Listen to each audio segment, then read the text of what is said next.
This particular money we are talking about, I want you to know this. That money happens to be my late husband. But since to son got to fair fishy, me doubt it. Kò sí nǹkan tá fẹ́ ṣe. Mo kàn fẹ́ bẹ́ẹ̀ lẹ́bẹ̀ẹ́ kan. Tí ojú bá yẹ ojú.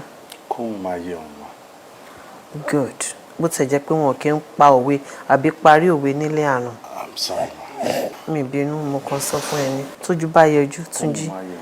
Kóhun máa yẹ. Mommy Sherry, Folashade, we love her, God. And I will do anything in this world to please her. Mommy, Sherry, be more love her there. Mommy, let me care, but baby, I love you so much. Shewari, tí wọ́n bá gbé ìyàwó mi sílẹ̀ tó sick, God forbid. Tí ìyá tó bí lọ́mọ sick, tó wá ní wípé ogun ẹyọkan péré ló wà.